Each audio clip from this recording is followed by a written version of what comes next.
So real time में जब भी कोई भी डेटा जो रिपोर्टिंग पर्पस के लिए यूज होता है वो वहाँ पे हम लोग व्यू यूज करेंगे। तो बेसिकली व्यू को रिव्यूल्ड एंड रिक्रिएट कर सकते हैं as per the requirement. For example suppose एक रिपोर्ट क्रिएट हो रहा है जो डेटा पुल कर रहा है बेसिक मोर देन 5 टेबल और 10 टेबल से। तो डेट सिनेरियो में क्या करेंगे हम लोग व्यू को क्रिएट करके उस टेबल को की जगह व्यू को यूज करेंगे रिपोर्ट में। और रियल टाइम में व्यू का यूज ओनली रिपोर्टिंग पर्पस के लिए ही होता है। बट यदि आप कोई भी रिक्वायरमेंट को आप अचीव कर रहे हो तो सपोज 2 टेबल से ओनली 5 कॉलम को ही लेना है और आपको कोई डेटा को स्टोर करना है तो टेबल क्रिएट करने की जगह आप टेम्पररी टेबल क्रिएट कर सकते हो। तो ऐसे टेम्पररी टेबल को यूज करते हैं। अच्छा, वहाँ पे व्यू ओके, यूज नहीं करेंगे? वहाँ पे व्यू यूज करने का कोई आप कर सकते सर हो, रिक्वायरमेंट फुलफिल होगा। बट व्यू को क्रिएट करने के बाद क्योंकि वो व्यू क्या होता है ना कि वो स्पेस लेता है डेटाबेस में। तो रियल टाइम में काफ़ी स्पेस लेगा, वो लिमिटेड स्पेस होता है डेवलपमेंट पे। सर जैसे रिकॉर्ड्स 5-10 नहीं है, ज़्यादा है, सपोज 50 और क्या 100 है, तो रिकॉर्ड्स मेरे पास 5-10 शो करने के लिए नहीं है, 50 है, 100 है लगभग। तो फिर उस सिनेरियो में क्या यूज़ करना सही रहेगा? तो आप टेम्पररी पॉइंट ऑफ व्यू से यूज करना है तो आप टेम्प टेबल यूज कर सकते हैं। बट यदि कोई और यूजर यूज कर सकता है उस रिकॉर्ड को तो आप व्यू यूज कीजिए। तो डिपेंड करता है कि रिक्वायरमेंट क्या है। उसको कोई और यूज नहीं करेगा तो आप टेम्पररी टेबल यूज कर सकते हैं फॉर द टाइम बीइंग के लिए यूज सर करना है, तो डेटा बेसिक डिस्प्ले डिफरेंस ये करना है। हुआ कि वो डेटाबेस में स्टोर नहीं हो सकता है टेम्पररी टेबल, और रीड कर सकते हैं जब तक सेशन हम ऑफ ना हाँ, करें। यस यस, हाँ। एक और डिफरेंस होता है टेम्प टेबल एंड व्यू में। इसीलिए व्यू को वर्चुअल टेबल भी बोला जाता है, टेबल का वर्चुअली क्रिएट करते हैं। Okay sir. ओके, तो मैं शेयर कर रहा हूँ स्क्रीन को।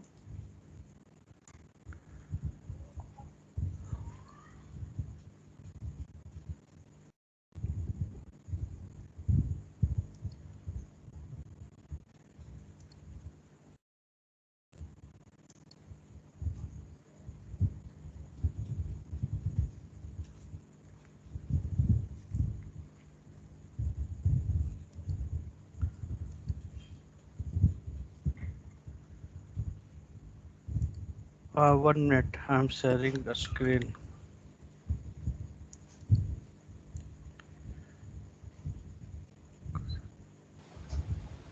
सर मेरे तो कुछ क्वेश्चंस और भी है, क्लस्टर और नॉन क्लस्टर से रिलेटेड। और क्या क्या क्या क्वेश्चन है?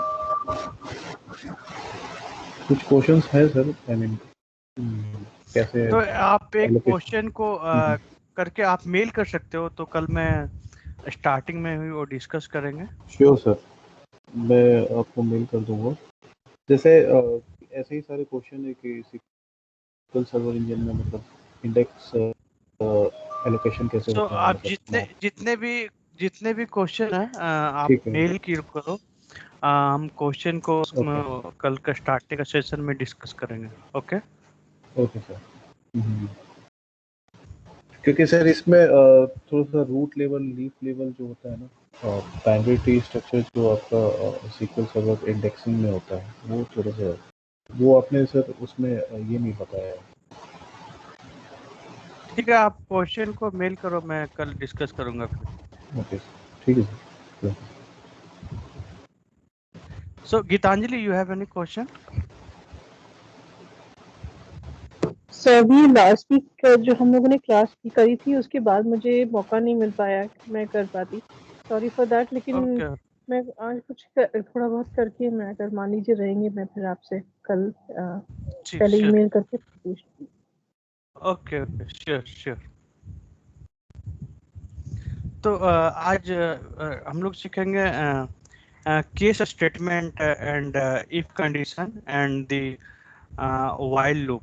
So basically case statement use होता है, कोई भी केस स्टेटमेंट को कंट्रोल सॉरी टू स्टेटमेंट भी डिस्टर्ब यू बोलते हैं। सर, बट आपकी आवाज थोड़ी सी इको हो रही है, काइंड ऑफ फ्लक्चुएशन हो रहा है, नेटवर्क में इशू है इको शायद। हो रहा है। बिकॉज कभी तो स्ट्रेंथ सही है, कभी स्ट्रेंथ डाउन से आ रही है। पता नहीं नेटवर्क इशू है, क्योंकि मैं भी यहाँ पे होम टाउन आया हूँ ना। आप तो लोग का सर अभी क्लियर आ रहा है क्या? मुझे तो अभी सब जैसा मेरे को तो आवाज आ रही है। शिखर, तुम्हारा भी आवाज थोड़ा सा ब्रेक ब्रेक होके आ रहा है। आई थिंक कोई नेटवर्क प्रॉब्लम है क्या तुम्हारा? ऐसे तो जनरली नहीं होता है सर, लेकिन मे बी गीतांजलि क्योंकि विल टेल, इसकी आवाज ज़्यादा क्लियर आ रही है। मेरे को आप दोनों की आवाज क्लियर आ रही है एक्चुअली। मेरे को ऑडियो में इशू नहीं है अभी तो। Okay okay fine.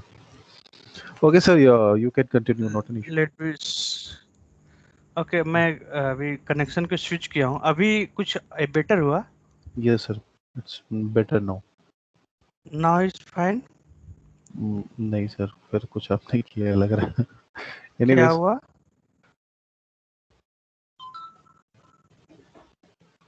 आवाज नहीं आ रही? तो आवाज आ रही है क्लियर? अदरवाइज जो कोई voice is breaking sir.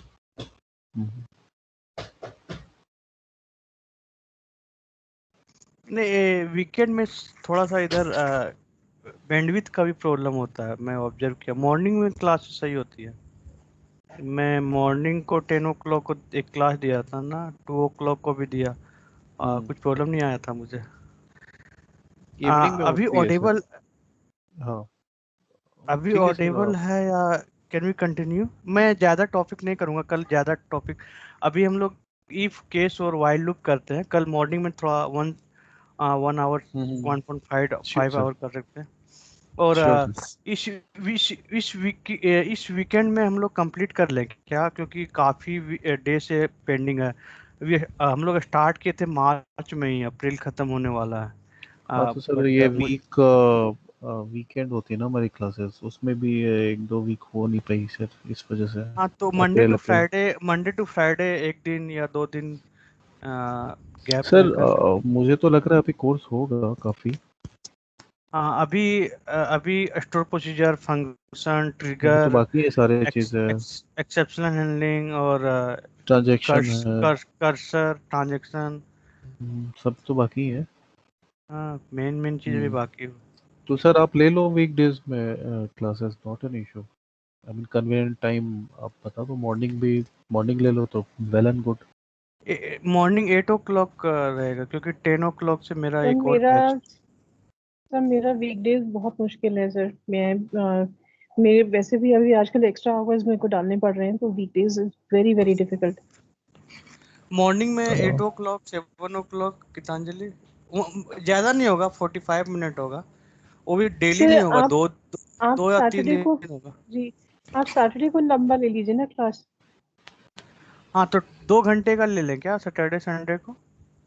Sir sir Saturday को मेरा, दो देखिए घंटे संडे, काफी ज्यादा हो जाती है सर, 1.5 घंटे का हाँ, रखो, डेढ़ फिर समझ नहीं डेढ़ घंटे आएगा का क्या फायदा। 1.5 घंटे काफी। अभी अभी आवाज सही आ रहा है, मैं कल हाँ तो अभी कंटिन्यू करें।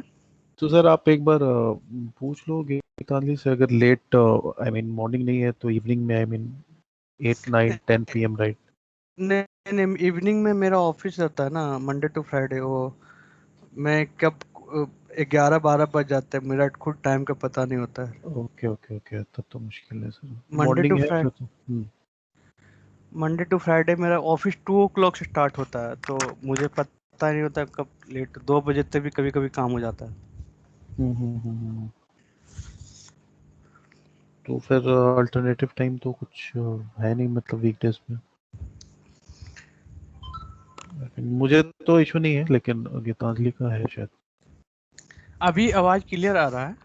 ये सर आ रही है अभी। अभी हम लोग कंटिन्यू करते हैं, तो सैटरडे संडे को ही 1.5 घंटे का रखते हैं daily. Two okay two sir. Two 3 week में कंप्लीट हो जाएगा। ओके। Okay sir. हम्म। तो केस स्टेटमेंट हम लोग देखते हैं। तो बेसिकली केस स्टेटमेंट यूज होता है कंडीशन कंट्रोल स्टेटमेंट, जो बेसिकली कोई भी कंडीशन को प्रोसेस करने के लिए यूज होता है। तो पहले मेरे पास एक टेबल है डिम एम्प्लॉय। तो सपोज सेलेक्ट स्टार फ्रॉम, तो कोई भी कंडीशन बेस पे अपडेट या कोई भी सिलेक्शन होता है। 1 मिनट, डेटाबेस नॉट सिलेक्टेड।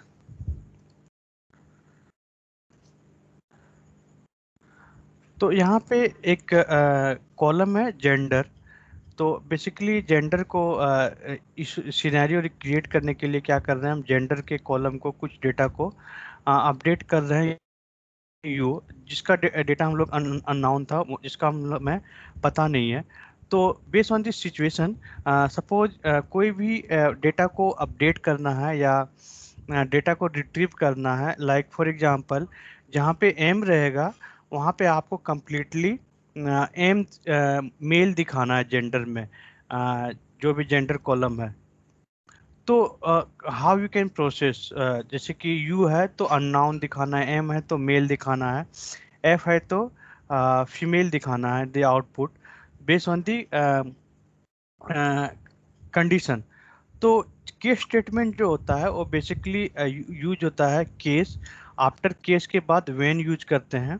और व्हेन यहाँ से कंडीशन चेक होता है, when gender is equal to M then male, and when gender is equal to F then female. उसके अलावा इल्स आप यूज करोगे तो जितने भी सपोज एम और एफ के अलावा कुछ भी रहेगा तो उसको अननाउन प्रिंट करेगा। और केस स्टेटमेंट हमेशा एंड से होता है। तो ये कॉलम का इलियाज नेम दिया हुआ है। तो आप यहाँ पे जब एग्जीक्यूट करेंगे तो यहाँ पे देखेंगे कि जिसका जेंडर यू है वो अननाउन है, और जिसका जेंडर एम है वो मेल है, और जिसका जेंडर एफ है वो फीमेल है। आप इसको अपडेट स्टेटमेंट में भी आप केस स्टेटमेंट को यूज कर सकते हैं अपडेट करने के लिए। तो basically the case statement the real time में हम लोग यूज करते हैं कोई भी रिक्वायरमेंट जब होता है, whenever we have requirement to check some condition, उस कंडीशन में हम लोग केस स्टेटमेंट यूज कर सकते हैं। तो केस स्टेटमेंट कंट्रोल स्टेटमेंट में केस होता है और इफ होता है। तो बेसिकली जब भी कोई भी चीज़ को अपडेट करना है डेटा को, तो वहाँ पे इफ वर्क नहीं करता है। तो उस सिनेरियो में आपको जेंडर केस स्टेटमेंट यूज करना है। ओके, कोई क्वेश्चन?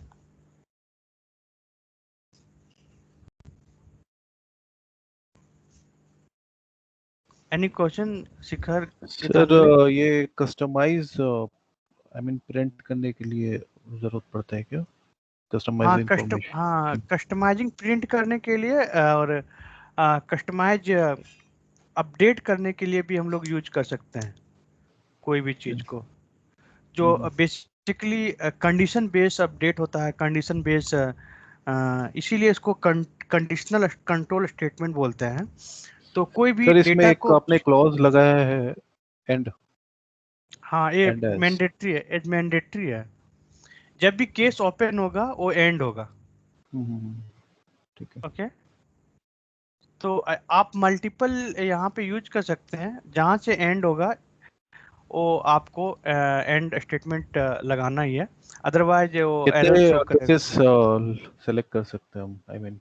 हाँ हाँ, जितने भी कर सकते हैं सेलेक्ट, बट जितने भी करना है आके वेन वेन लगाते जाना है।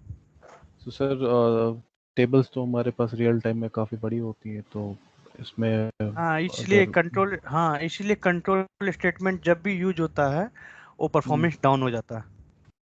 ओके, सो जैसे अगर 1000 रिकॉर्ड्स पे शो करना है हमें, तो फिर ये लगाएंगे तो फिर ये तो हमारा 1000 रिकॉर्ड पे परफॉर्मेंस। ज़्यादा ऑब्जर्व नहीं होगा परफॉर्मेंस, क्योंकि जब मिलियन ऑफ रिकॉर्ड जाएगा ना तो परफॉर्मेंस थोड़ा डाउन होगा। Okay okay. बट रिक्वायरमेंट है तो रिक्वायरमेंट को अचीव करना ही मतलब वो परफॉर्मेंस डाउन होगा तब भी आपको अचीव करना ही पड़ेगा।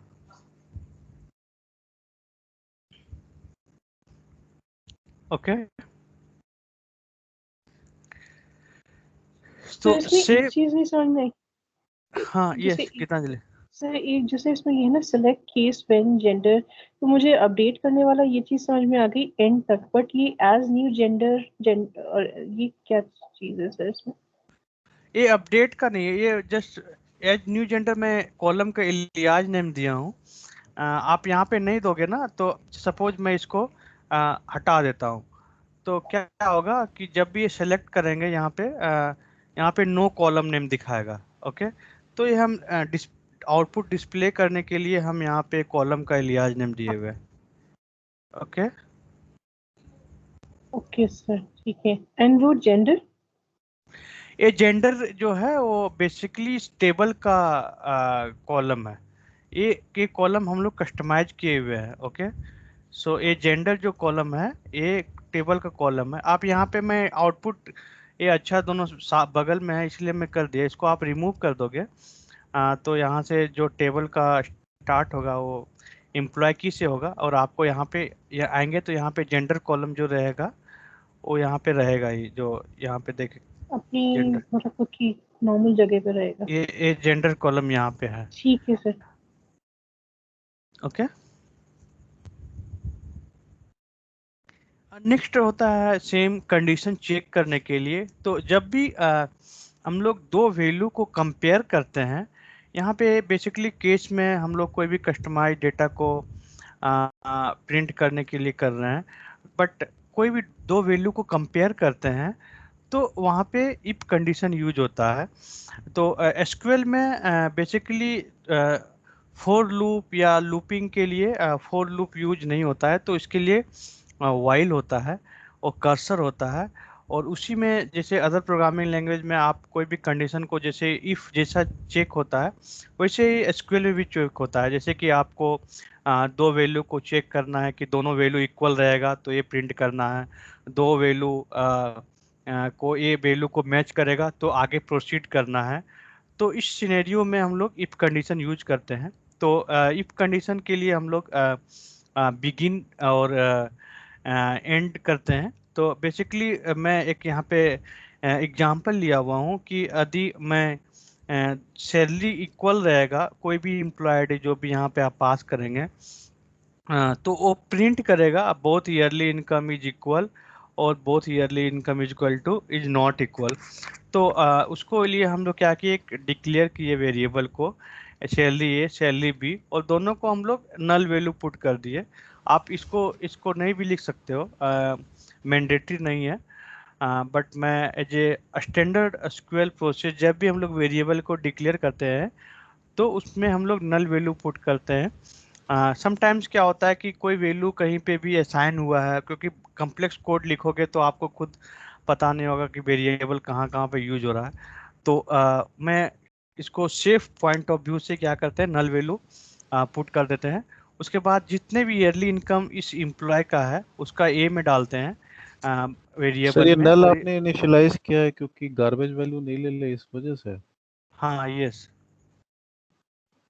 ये मैंडेटरी नहीं है, आप इसको हटा ओके। भी सकते हैं, बट हम लोग को क्या होता है कि एक स्टैंडर्ड होता है स्टोर हम्म। मीन्स एसक्यूएल लिखने का वे, तो वो लिख सकते हैं, तो ये सर ये मैंडेटरी नहीं। आपने दो डिक्लेयर किया ना variable, at the rate salary A, और एंड ये सैलरी मनी भी जो है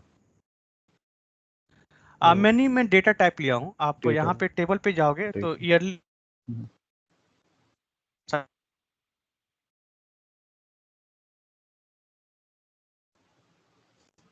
सर आपकी वॉइस नहीं आ रही। हेलो सर आपकी ये आवाज तो इस बार तो सच में गायब हो गई बीच में, अभी मुझे आ भी नहीं रही आ है। रही। हाँ, अभी आप बता रहे थे टेबल मनी टाइप लिया है, डेटा टाइप लिया, उसके बाद क्या बताया सर? मैं एक शेयर करता हूँ, अभी अभी स्क्रीन दिख रहा है। हेलो, हाँ सर।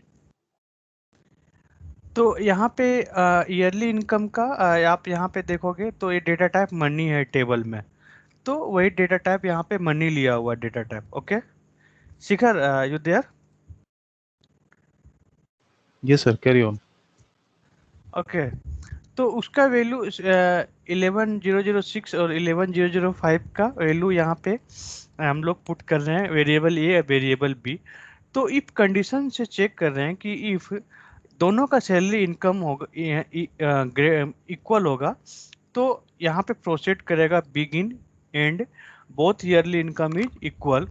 एल्स क्या होगा, यदि इक्वल नहीं होगा तो क्या करेगा, both yearly income is not equal. तो आप इसको कंप्लीट एग्जीक्यूट करोगे तो both yearly income is equal है।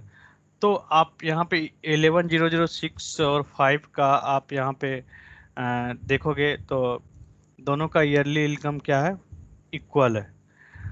5 का भी ईयरली इनकम 70,000 है, 6 का भी ईयरली इनकम 70,000 इक्वल।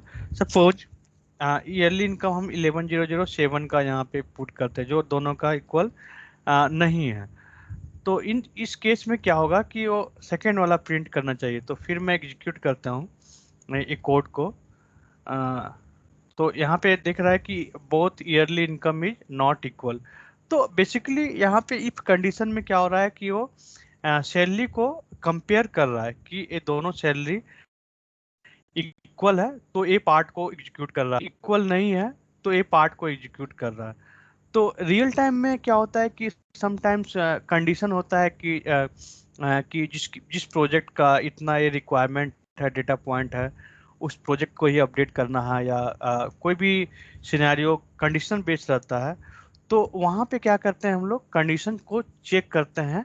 वो लूपिंग में कोई ये वैल्यू रहेगा तो चेक होगा, तो ये वैल्यू ही रहेगा, अपडेट रहेगा। फॉर एग्जांपल सपोज ये टेबल को अपडेट कर रहा है कोई भी ईयरली इनकम, तो जिसका चिल्ड्रन ग्रेटर देन 2 है, 3 है, उसी का ईयरली इनकम हमें अपडेट करना है समथिंग लाइक 70,000। तो कैसे चेक करेंगे? ओके तो सर एक इस इसमें सॉरी एक क्वेश्चन है इसमें कि जैसे आप एक बार हाँ डिक्लेयर, जैसे हम वेरिएबल कर देते हैं डिक्लेयर, उसके बाद में बहुत सी जगह पे मैंने नीचे देखा कि if salary equal to salary B then begin print. तो यहाँ पे बिगिन का क्या रूल रहता है सर? इफ कंडीशन जब भी यूज करते हैं तो हमें बिगिन देना होता है, समझे? तो यहाँ से क्या होता है कि ये स्टार्ट होता है, समझे? आप यहाँ पे सपोज ये यहाँ पे बिगिन हुआ, यहाँ पे क्या हुआ, स्टेटमेंट एंड एंड हो हुआ। गया। तो आप, हाँ, तो सपोज आप यहाँ पे क्या करें, बिगिन एंड को हटा दें, ये बिगिन एंड को हटा दें। हटा दिया मैंने, हटा दिया मतलब इसको कमेंट कर दिए। आप यहाँ पे एग्जीक्यूट करोगे, आपको आउटपुट तो दिखा रहा है, राइट? ये मैंडेटरी नहीं है, बट आपको सपोज यहाँ पे कोड नहीं है तो आपको पता नहीं चलेगा कि ये स्टेटमेंट कहाँ पे किसका बिगिन हो रहा है, किसका एंड हो रहा है। तो एक वे होता है स्टैंडर्ड कोड को लिखने के लिए, ताकि आपको पता चले, क्योंकि यहाँ पे तो एग्जाम्पल के तौर पे लिए हैं, बट रियल टाइम में क्या होगा, जब आप इफ कंडीशन स्टार्ट करोगे तो 100 लाइन इसी का चलता रहेगा, आपको पता नहीं चलेगा कि इसका एंड कहाँ पे है। तो इसलिए सिचुएशन में हम लोग बिगिन एंड यूज करते हैं। Got it? ये मैंडेटरी नहीं है, बट एक स्टैंडर्ड प्रोसेस जो होता है। आप इंटरव्यू में जाओगे, यदि आप विदाउट बिगिन एंड को लिखोगे तो आपका वेटेज कम होगा, और कोई अदर डेवलपर है जो विथ बिगिन एंड का लिख रहा है तो उसका एक अलग वेटेज होगा, उसकी चांसेस ज़्यादा होती है सिलेक्शन के लिए। सर तो लेकिन इसमें ट्रेनिंग अगर अगर मान लीजिए मैं बिगिन एंड नहीं लिखती हूँ इसमें, तो तभी वर्क रिजल्ट्स तो करेगा, सिर्फ, हाँ तो रिजल्ट भी सेम आएगा, उसमें कोई इफेक्ट नहीं पड़ेगा, रिजल्ट तो सेम आएगा, कोई दिक्कत नहीं है। बट एक स्टैंडर्ड प्रोसेस होता है कोड को लिखने के लिए, जो इफ जब भी यूज करते हैं तो बिगिन एंड करते हैं, ताकि पता चले कि इसका स्टार्टिंग फेज कहाँ पे है और एंडिंग फेज कहाँ पे है। सर ओके, ऐसा तो नहीं कि एग्जीक्यूशन टाइम कम लगता है नहीं नहीं, कोई बिगिन? कोई कोई इफेक्ट नहीं है, कोई कुछ भी इफेक्ट नहीं है, कुछ भी इफेक्ट नहीं पड़ता है इसमें। Thank you, sir. Okay. So next one is क्या है कि while loop है. while loop basically looping purpose के लिए यूज होता है कि जब भी आप कोई भी चीज को लूप करते हैं तो एक इंटरव्यू का बहुत ही पता नहीं आप लोगों को कहीं पूछा होगा क्या नहीं. मैं स्टार्टिंग फेज में मुझे बहुत क्वेश्चन पूछा जाता था कि how we can print A to Z, capital A to Z और स्मॉल ए टू जेड और something like by using the loop. क्योंकि लूप में वाइल लूप ही होता है एसक्यूएल में, इसमें फोर लूप नहीं है एसक्यूएल में. तो जितने भी लूपिंग को डेटा को प्रिंट करने के लिए, डेटा को चेक करने के लिए जो यूज होता है वो वाइल लूप होता है. तो वाइल लूप का बेसिकली कॉन्सेप्ट होता है कि यहाँ पे एक कंडीशन दिया जाता है कि जो भी कंडीशन जहाँ तक सेटिस्फाई होगा वहाँ तक लूप करेगा, जहाँ पे कंडीशन फॉल्स हो जाएगा वो लूपिंग बंद हो जाएगा. तो बेसिकली यहाँ पे जो एग्जांपल है वो प्रिंट हो रहा है A to Z, means capital A to Z और capital small A to Z. So basically जब मैं फंक्शन बताया था आस्की केयर, तो ए का जो वैल्यू होता है वो होता है 97 और कैपिटल ए का वैल्यू आप जब देखेंगे तो उसका जो वैल्यू होता है वो 65 होता है. तो इसी का वाइस वर्सा यदि आप यहाँ पे 65 यहाँ पे ए टू जेड करना है तो जब भी आप 65 यहाँ पे डालेंगे सेलेक्ट केयर 65, तो आपको क्या प्रिंट करके देगा ये कैपिटल ए, एक कैपिटल ए प्रिंट करके देगा. तो 65 को आप केयर 65 प्रिंट करेंगे तो एक प्रिंट होगा. तो 65 प्लस 26 जब आप करेंगे तो 90 होगा. तो यदि आप 90 का यहाँ पे वैल्यू केयर देखेंगे तो 90 का जो होता है वो जेड प्रिंट करेगा, कैपिटल जेड. तो यहाँ पे मैं एक वेरिएबल डिक्लेयर किया हूँ. ये मैं टेस्टिंग पर्पज से यहाँ पे देख रहा था. अब इसी को मैं क्या कर रहा हूँ, लूपिंग में इम्प्लीमेंट कर रहे हैं. तो एक वेरिएबल डिक्लेयर किए ए, एक वेरिएबल डिक्लेयर किए बी. तो वेरिएबल ए में मैंने 65 पुट किया, बी में क्या किया 90 पुट किया. तो यहाँ पे मैं लूपिंग कर रहा हूँ A less than equal to B. तो अभी ए का जो वैल्यू है वो 65 है. तो 65 less than equal to B मतलब 90 एक कंडीशन ट्रू है. जब कंडीशन ट्रू होगा तो ये यहाँ पे आएगा. मैं यहाँ पे एक आप सेलेक्ट क्या कर रहा हूँ, केयर वाट एवर वैल्यू क्या रहेगा 65 का उसको मैं यहाँ पे सेलेक्ट कर रहा हूँ, जो यहाँ पे मैं सेलेक्ट किया. उसके बाद वन वैल्यू को क्या कर रहे हैं हम, इंक्रीमेंट कर रहे हैं. नाउ ये प्रिंट कर देगा ये, फिर मैं इसको क्या करूँगा 65. तो ये जब 65 से लेकर 90, जैसे 91 होगा ए का वैल्यू, तो यहाँ पे 91 लेस देन इक्वल टू 90, तो क्या होगा यहाँ पे कंडीशन क्या होगा, फॉल्स हो जाएगा और वहीं पे लूपिंग स्टॉप हो जाएगा, लूपिंग होना बंद हो जाएगा. तो ऐसे वाइल लूप वर्क करता है. तो यहाँ पे हम इसको एग्जीक्यूट करके देखते हैं. तो आप देखोगे कि capital A B C D to Z तक ये डेटा को प्रिंट कर रहा है और ये जेड को प्रिंट कर रहा है और ये यहाँ पे जेड पे ख़त्म हो जा रहा है. सपोज आप इसको सेट इंक्रीमेंटल वैल्यू आप देना भूल जाएंगे तो ये इनफाइनाइट लूप पे चल जाएगा. तो ये कभी क्लोज होगा नहीं लूप, ये कभी क्लोज होता ही नहीं रहेगा. ये ए को प्रिंट करते रहेगा, ये इनफाइनाइट लूप पे चला जाएगा. तो इसीलिए इसी के रीजन के लिए आपको हर एक बार हर एक वैल्यू को इंक्रीमेंट करना मैंडेटरी है. Okay, any question while loop में? एक कॉन्सेप्ट होता है, एक वाइल लूप का रियल टाइम सिनेरियो हम लोग अभी देखेंगे कि वाइल लूप और इफ कंडीशन को कैसे यूज करते हैं. तो 90% इफ कंडीशन जो यूज होता है वो लाइव वाइल लूप के अंदर ही सम कंडीशन चेक करने के लिए यूज करते हैं. कोई क्वेश्चन वाइल लूप में?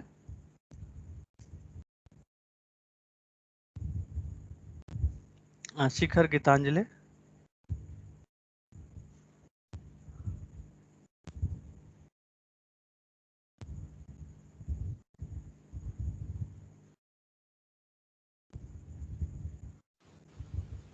No, sir. ओके.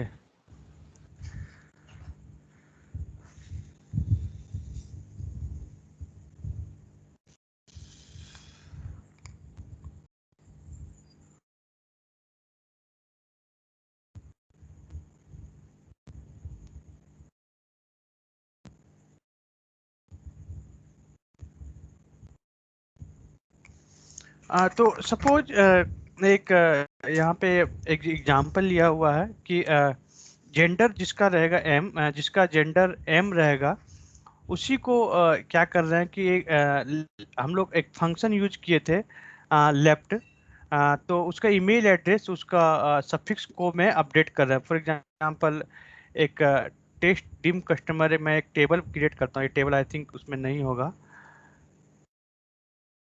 ये टेबल है, इसमें ऑलरेडी टेबल एग्जीक्यूटेड किया हुआ है। तो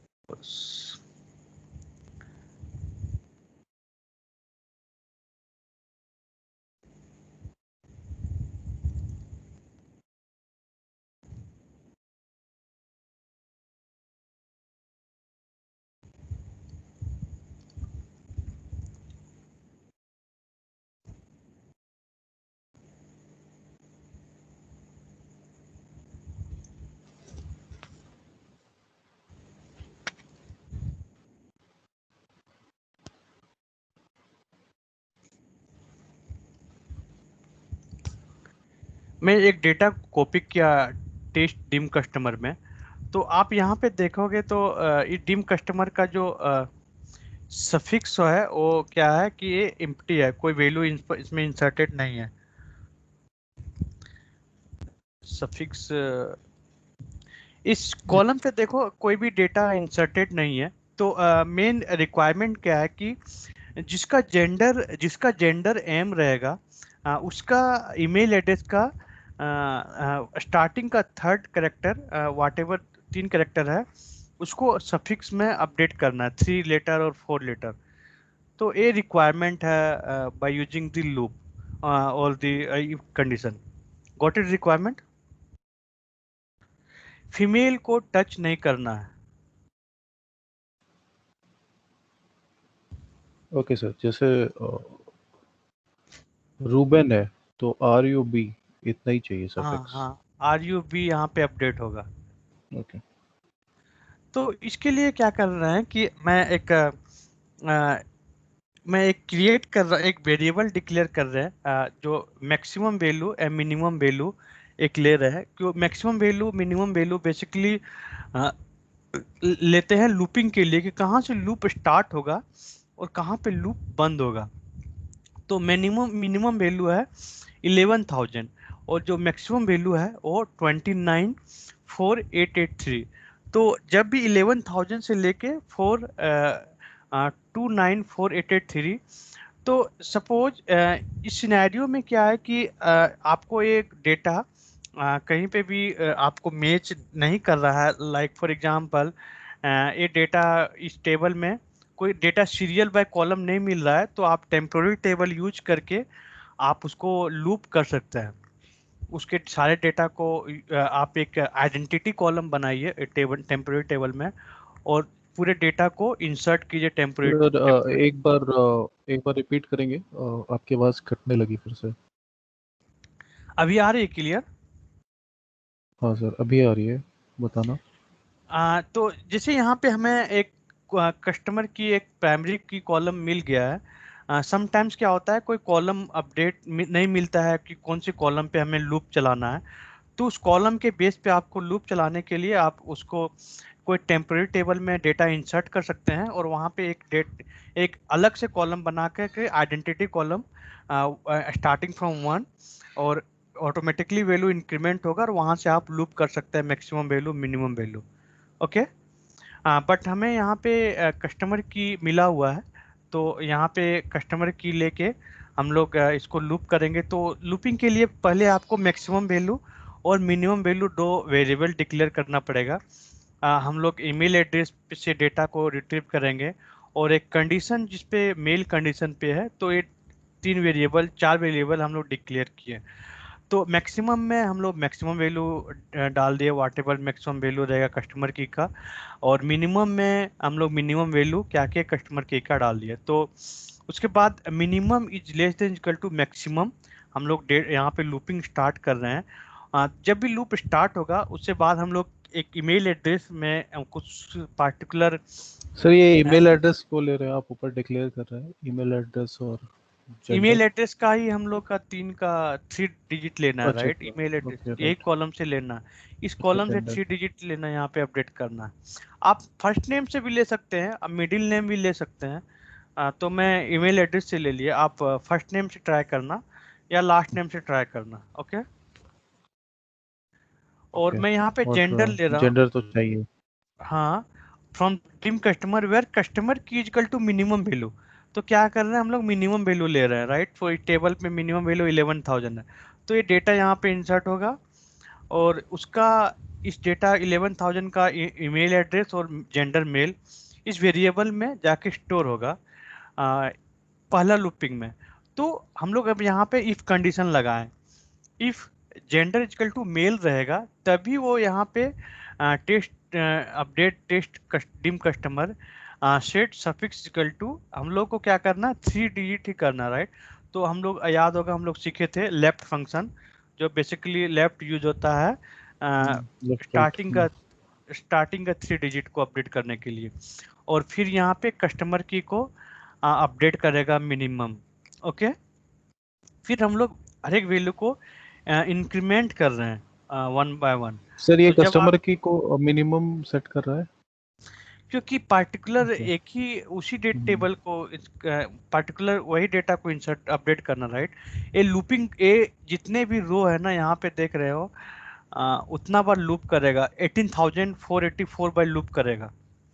तो फर्स्ट टाइम क्या होगा, ये 1 से स्टार्ट करेगा 11,000 से, नेक्स्ट में इंक्रीमेंटल वैल्यू 1 है, फिर इस पे आएगा, फिर इस पे आएगा, तो जितने जिस पे आएगा उसका मेल, उसका जेंडर और ईमेल एड्रेस को ट्रिम करेगा। जेंडर एम रहेगा तभी अपडेट करेगा, अदरवाइज अपडेट नहीं करेगा, क्योंकि यहाँ पे जेंडर एम हम लोग कंडीशन चेक कर रहे हैं, ओके?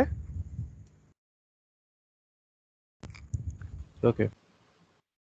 तो आप यहाँ पे एग्जीक्यूट करो, यहाँ पे हम लोग एग्जीक्यूट करते हैं।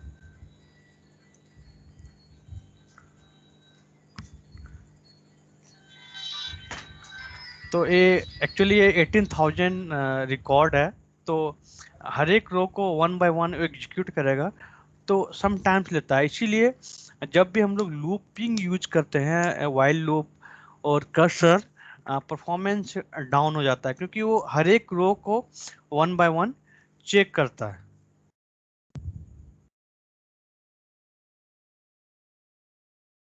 ओके?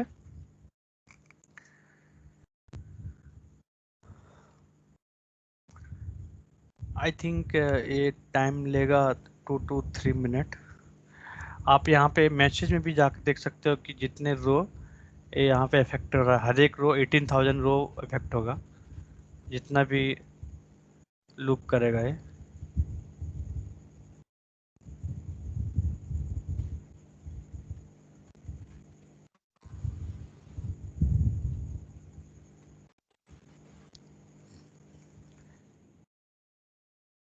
कोई क्वेश्चन शिखर, गीतांजलि?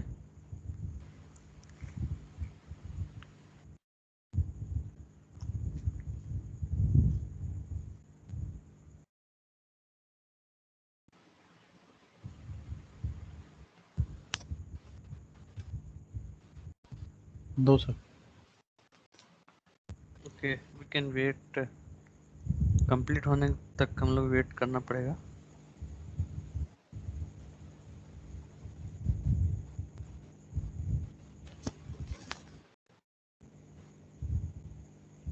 तो एक बार ही अपने आप ही प्रैक्टिस करना पड़ेगा, तब पता चलेगा क्वेश्चन है या नहीं। अभी हाँ तो हाँ हाँ, यस। तो ये कंप्लीट हो गया, ये 2 मिनट अराउंड लिया। तो आप यहाँ पे टेबल को सिलेक्ट करोगे तो देखो कि आप जिसका मेल रहे है उसी का सफिक्स अपडेट हुआ।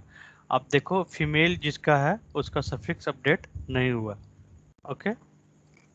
तो इस टाइप सिनेरियो में कोई भी कंडीशन को चेक करने के लिए हम लोग लूप यूज करते हैं, और आप हम लोग इफ कंडीशन उसके तो अंदर इसमें यूज करते हैं। सिनेरियो आपने मेल ले लिया था राइट, हाँ सफिक्स हाँ हाँ हाँ चेंज करने के लिए, और हाँ हाँ। सिमिलरली मेल के लिए भी चाहिए और फीमेल के लिए भी चाहिए। सपोज सपोज आपको मेल के लिए भी चाहिए और फीमेल के लिए चाहिए। सपोज मेल के लिए 3 लेटर चाहिए और फीमेल के लिए आपको सपोज 5 लेटर चाहिए, 4 लेटर चाहिए। तो आपको क्या करना है, सेम एक और कंडीशन आपको यूज करना पड़ेगा। इफ मेल के लिए तो करेक्ट है ही है, आप यहाँ पे एक और कंडीशन यूज कर दीजिए। बाद में भी कर सकते हैं, पहले भी कर सकते हैं, बट सेट से। तो आप यहाँ पे मेल के जगह क्या कीजिए, एफ कर दीजिए फीमेल। तो यहाँ पे सिंपली क्या करना है, 4 कर देना। तो जब भी ये लूप चलेगा, ये फीमेल रहेगा तो 4 अपडेट करेगा, मेल रहेगा तो 3 अपडेट करेगा। अभी एग्जीक्यूट करके दिखाते हो, और मेल का तो अपडेट हो गया। सपोज मैं अगेन टेबल को ड्रॉप करते हैं, न्यू टेबल क्रिएट कर देते हैं, तो सही रहेगा देखने के लिए। आप यहाँ पे देखो, अभी कोई भी डेटा नहीं है सफिक्स में। तो आप एग्जीक्यूट करोगे इसको, तो gender is equal to female and इसको 4 डिजिट अपडेट करेगा।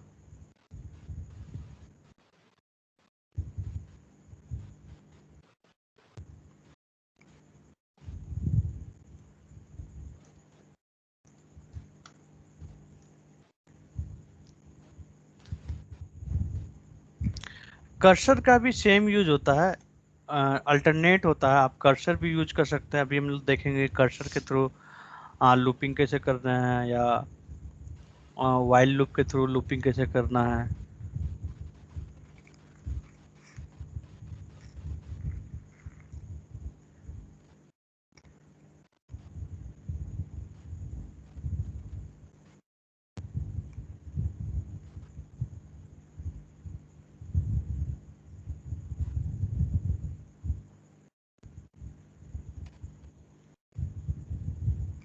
अराउंड 2 मिनट लेगा ये, क्योंकि फीमेल को भी अपडेट कर रहा है।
So tomorrow we can connect 8 o'clock, right?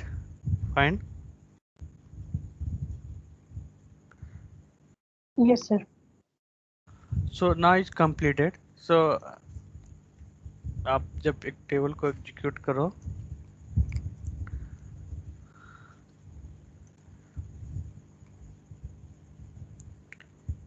So female के लिए क्या आ रहा है, 4 डिजिट अपडेट हो रहा है, बट मेल के लिए क्या हो रहा है, 3 डिजिट अपडेट हो रहा है।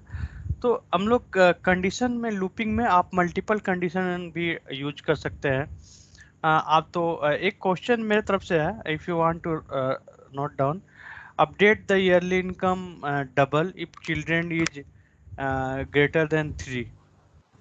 ओके, क्वेश्चन समझ में आया? सर क्वेश्चन रिपीट कर देंगे फिर। जिसका टोटल चिल्ड्रेन ग्रेटर देन और इक्वल टू 3 है, उसका ईयरली इनकम, जो भी ईयरली इनकम है उसका डबल करना है। मतलब सपोज इसका टोटल चिल्ड्रेन 3 है, तो आपको 60,000 से 1,20,000 करना है। इसका 5 है तो 80 जिसका है उसका डबल करना है। ओके, ओके, क्वेश्चन समझ में आया?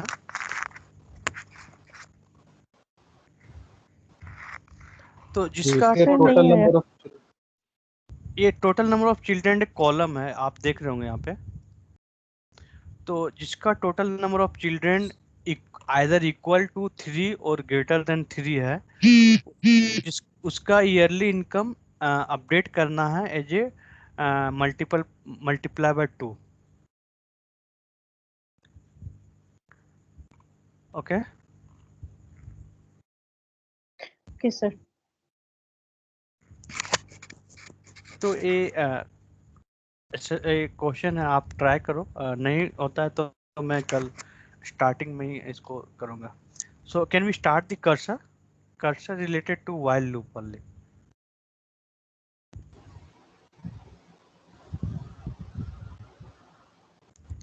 कल कर ले क्या सर? क्या? कल कर ले क्या? Okay, fine. Then we can start tomorrow morning. Okay sir. So कल कंप्लीट 8 o'clock ज्वाइन करके 9:15 या 9:30 तक हम लोग रेगुलर करेंगे। Okay, sure sir. कल कर्सर करेंगे और sir? Okay okay, sorry. Cursor करेंगे और क्या करेंगे सर कल की क्लास में? कल कर्सर के बाद हम लोग स्टार्ट करेंगे store procedure. Okay sir, okay. कल स्टोर प्रोसीजर भी स्टार्ट करेंगे। ओके ठीक है sir. Okay, thank you. Thank you sir. या थैंक यू, बाय।